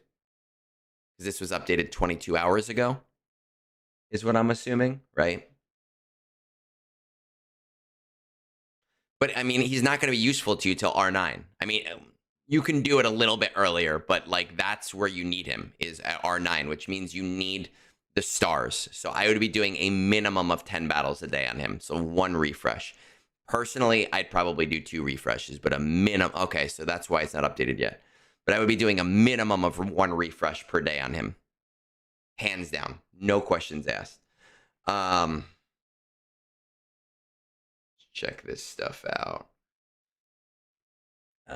We're working on Bane, Tarkin Cola, Balin, Ray, Paw Patrol. Ray is you have Ezra, right?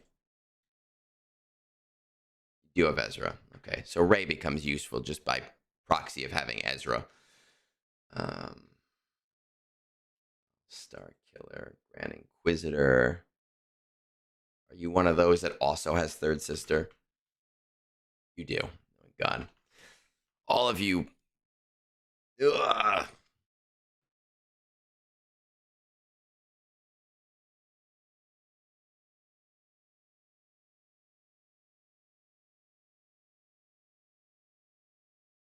Okay. Keep in mind with Balin that Balin is going to be a farm that you can do all the time once he comes back the next time. I love my Balin. I am really a big fan of my Balin. I use him all the time. I think that it's a very solid team, especially if we put the Omicrons in. But I just really, I don't know if you dislike the Inquisitors, but I really feel like the Inquisitors are a much more important farm to your account than Balin is. Not only will it shore up this Inquisitor Tusken assault battle that you're currently not doing at all, like literally at all, but you have Third Sister unlocked. And it's such an amazing team, right? I'm going to look on Alex Wren, current queue, I don't know. From person, from Alex Wren, specific channel, roster review requests. Okay, so your review from February.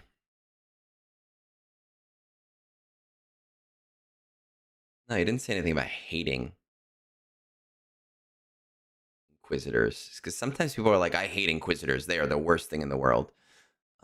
I don't see anything about that. You've actually done 2 reviews, one in February, one in October of a year ago. Interesting enough. I really think that you need to be doing Inquisitors at this point. They again, you were on. I was talking to Tavarius about them. It is just a really smart farm for you right now. You can work on Tarkin. You can work on Ray. You can work on Paw Patrol. All great things. Start working on your Inquisitors as well. Oh, okay, so it might have been a different account. Like start gearing these guys up. I would say that these guys are more important. Well, look, I will say R9 Duel of the Fates, hands down. But that having the Inquisitors team is more important than R9 Peridia Patrol and more important than R7 Peridia Patrol. Work on Tarkin and Scorch, 10 battles a day, bare minimum. Do a couple of fleet farms just as like slow farm things. I would ignore Balin for right now. He just got accelerated. He's going to be permanent in less than a month. Work on Ray because you have Ezra and she's such a pain in the ass with Ezra. Work on Inquisitors. Then if Balin is like a passion farm, then do Balin. Right? Let's see. Great Mothers. Morgan. Rock. And who's the other one? Why can't I remember her name? Mercenaries. Shin. So you have all of the shards for these guys too. So this can be pretty quick, but I would do Inquisitors first. I would do Inquisitors, then do your Balin, right? Then have fun with Balin.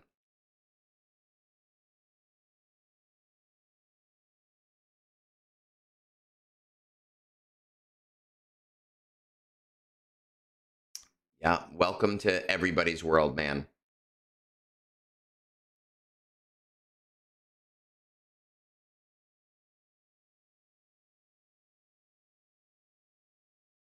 See some. You're so far from everything else. Yeah, I know that Kairatech Hell is real, but I'm not saying, hey, you have to do it tomorrow. What I'm saying is work on it, right?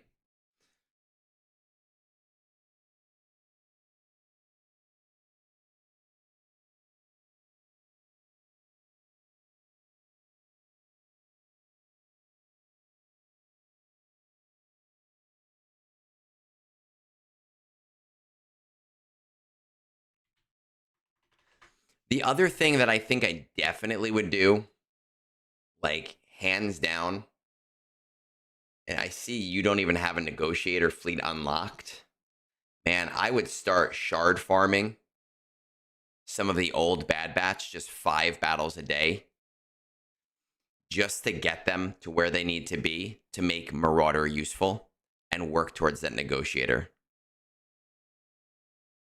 F1, I'm telling you, I strongly think that some of like droid brains, you're gonna be doing Kairatech. You're gonna be disenchanting, scavenging that. I would, hands down, work on Tarkin Scorch, do Inquisitors over Balin, do Balin after that if you want to. Work on Rey, work on Paw Patrol after that stuff. Slow farm the old Bad Batch. Slow farm Marauder. Get yourself a working negotiator fleet.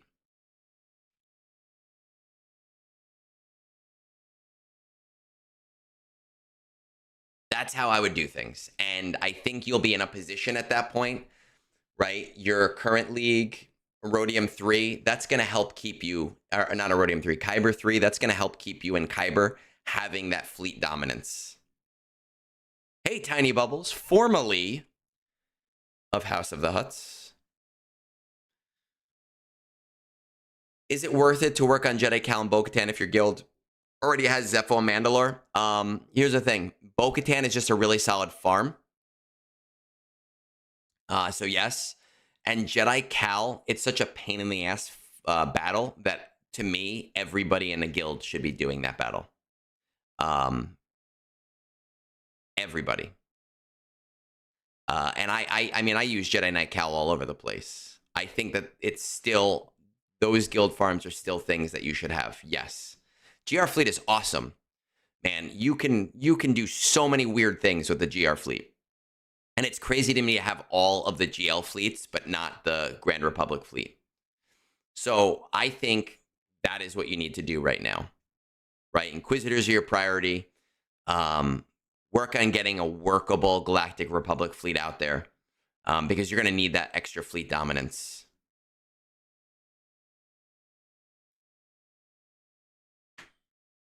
And both fleets, you get actually a lot of currency for that battle, for the Jedi Cal battle and the Bo-Katan battle, which is nice. Like, I have such a hoard of currencies, or not currencies, of like just materials now because of them.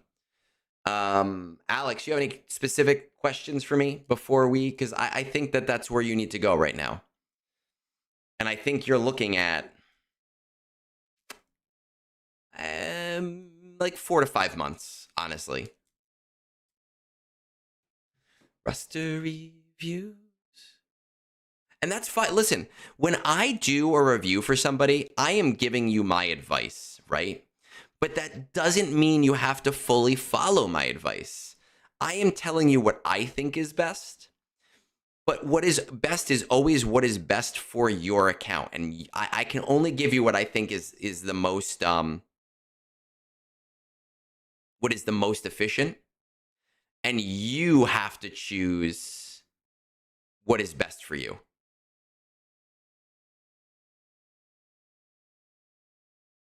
All right. So that is 3 reviews. It is about 9:10. My movie's at 10:15. So I think the only way we're gonna get to EgDraws is by doing that now, right? I think that's the only way that this is gonna happen. So I think I need some EgDraws suggestions. I don't want crazy situation, guys. Just characters. Who did we do last week? We did Pirate Captain Jude Law last week, right? We can open a file, right? This is last week's Pirate Captain Jude Law. What did we do before that? File open. We did a Gungan drinking a beer. For those of you that missed that one was beautiful. Our original was Jabba and Slave Leia, right? Mandalorian fighting the Krayt Dragon, right? Beautiful, beautiful, beautiful one. Estefano, I apologize, man. I know you're next. I know. We will get to you. I know. I try. But then, Moonborn eating his birthday cake. Oh my God. I don't even know how I would go about drawing Moonborn. I know what Moonborn looks like because we play games constantly. Oh my God, my back. Oh, great. What else do we got? We could try. We have Fat Phil as a Wampa. Right here. All right. We're going to try. All right. Got to do Moonborn today. Werewolf Moonborn eating his birthday cake. All right. We will try. We will try, but we do have to sing the brand new released Moonborn original, Egnards Draws. So let's pop in at 1:58:30, 1:57:30. He sought inspiration from mankind's truest arts. Armed with trusty MS Paint, combined the greatest parts. He traveled all the world, went to Japan, France, and Spain. So when the light hits up his screen, we're asking once again, is it a masterpiece that's coming? Is it truly art refined? Or is it just the digital equivalent of shit we find?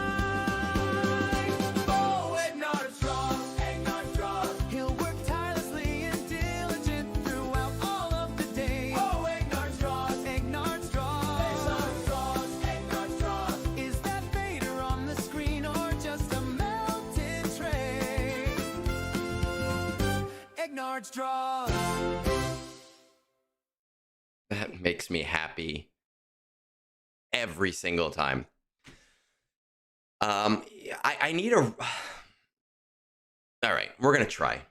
Let's see. Let's do. I feel like Moonborn would have gray walls in his house, right? So we're gonna do like a gray here. I think we should go traditional with the moon. I wonder if there's like a shape of a moon somewhere in here. No, of course, because MS Paint would not have a shape of a moon. So let's try to draw the shape of a moon.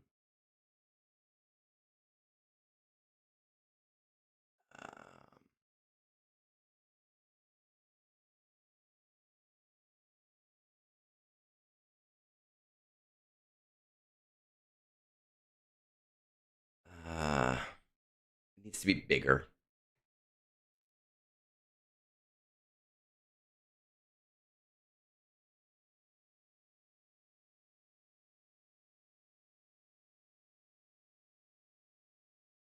Right, there we go. It's not a moon born.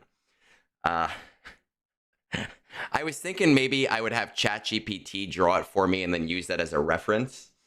But I don't know. I don't want to cheat like that. So we're gonna put him here.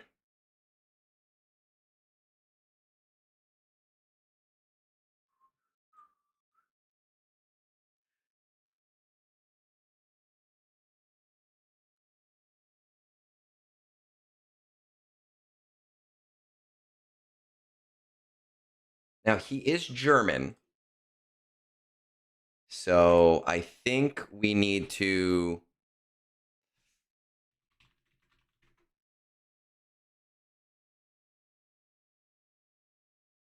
do something like this on him.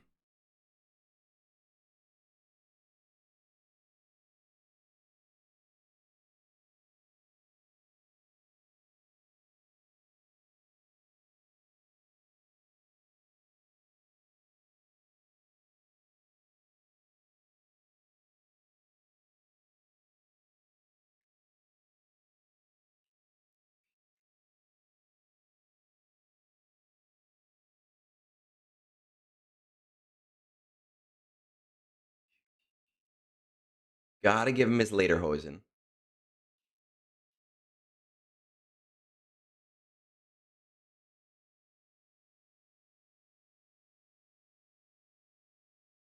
There we go.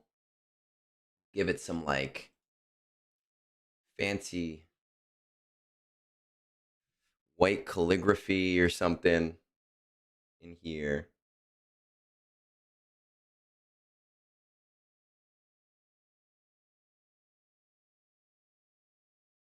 Like that.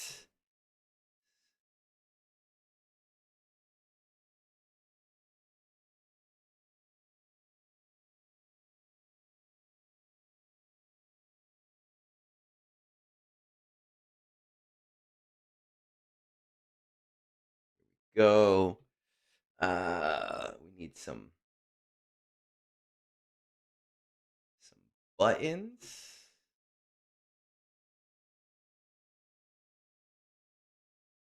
Okay.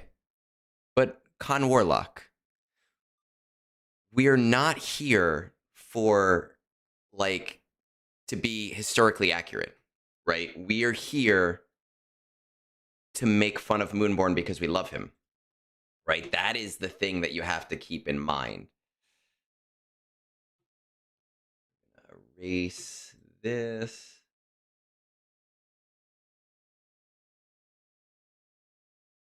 He's always drawing us pictures. So we have to draw him pictures.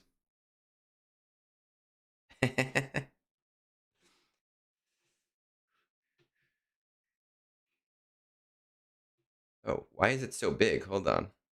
Should not be that big.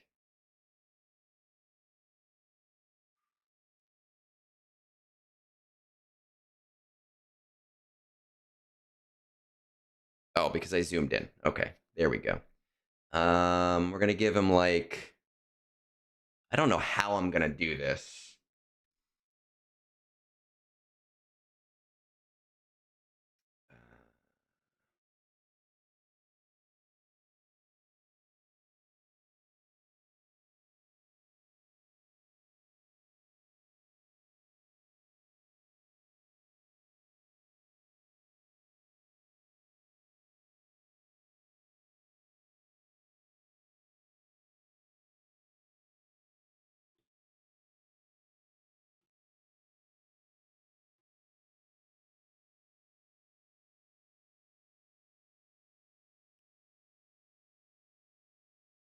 I know you guys can't see anything on your screen right now because I'm not in that part of the screen, but we have to make this like a checkered.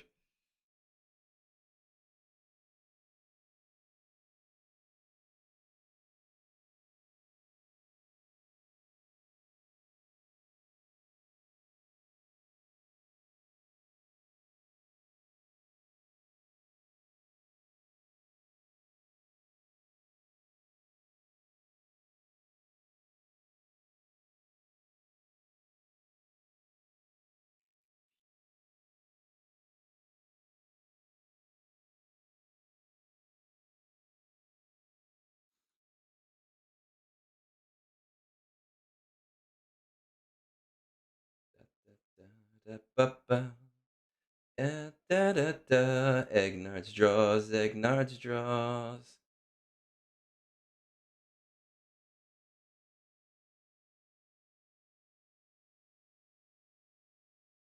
I know my lines aren't straight, but I'm in paint.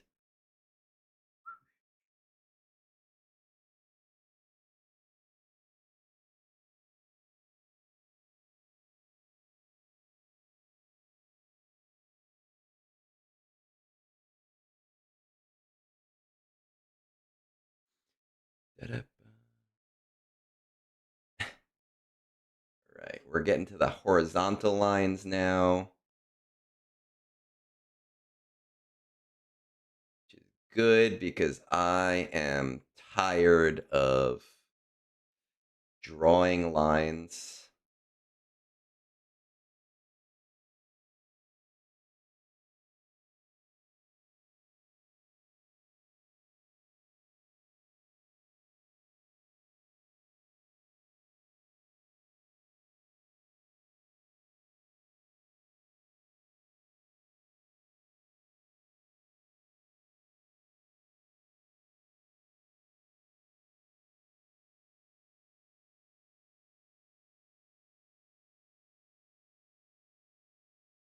Almost there. I'm gonna get canceled in Bavaria. Honestly, that's what's gonna happen. This Egnard's jackass.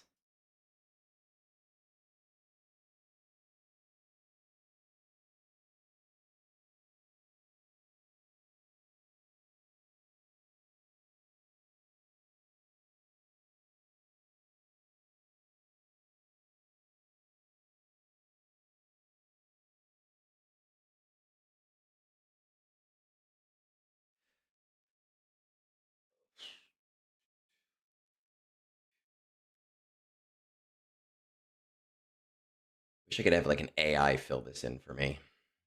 Then it wouldn't be Egnard's draws. It would be ChatGPT draws. I think that came out pretty good, actually. Not to.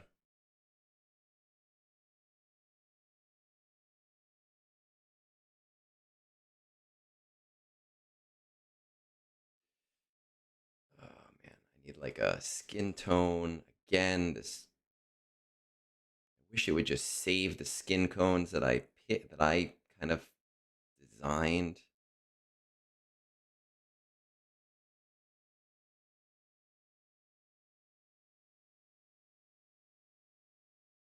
I want a tan. Damn it! Why do you keep sending me to red?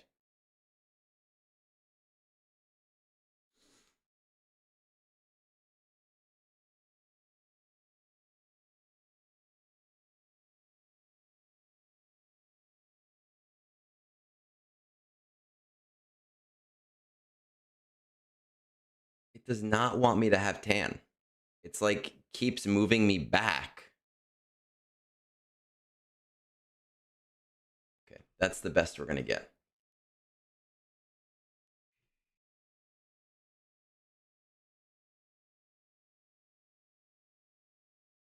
Yeah.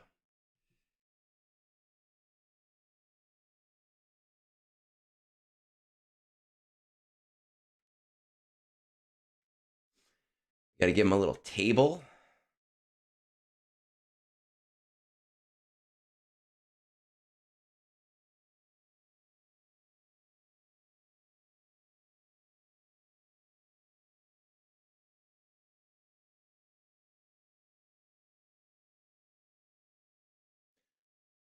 Birthday cake.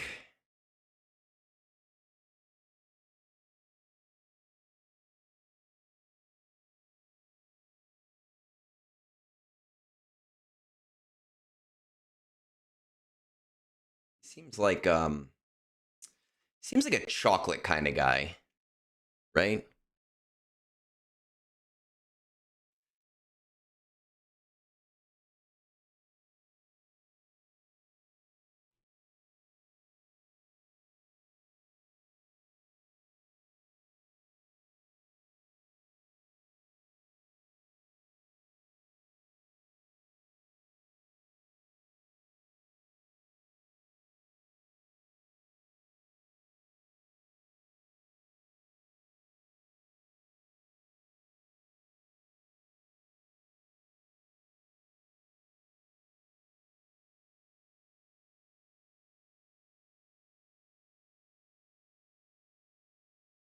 Happy birthday to Moonborn.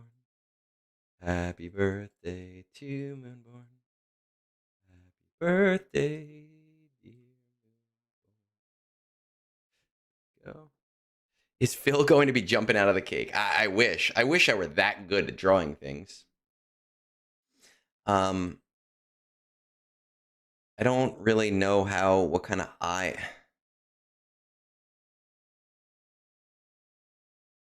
We're going to just give him.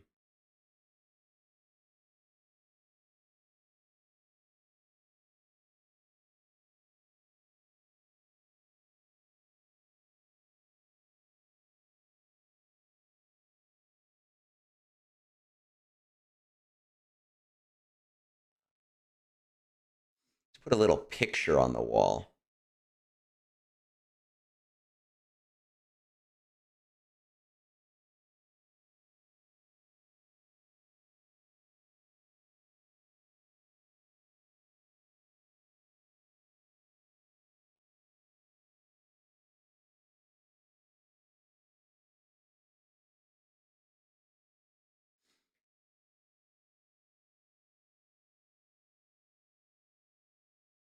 And that picture is going to be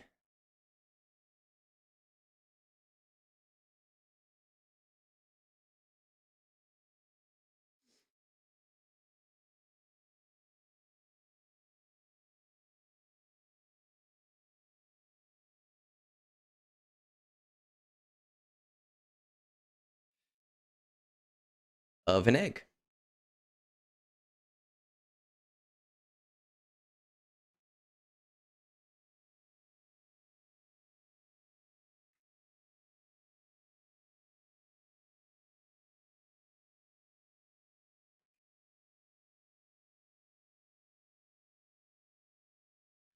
There we go. Come on. Guys. Let me give Egg some legs.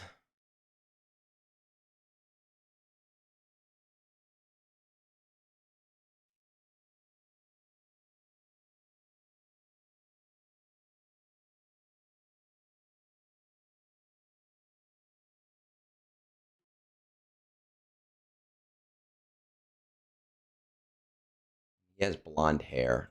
I don't know why I made Egg have blonde hair, but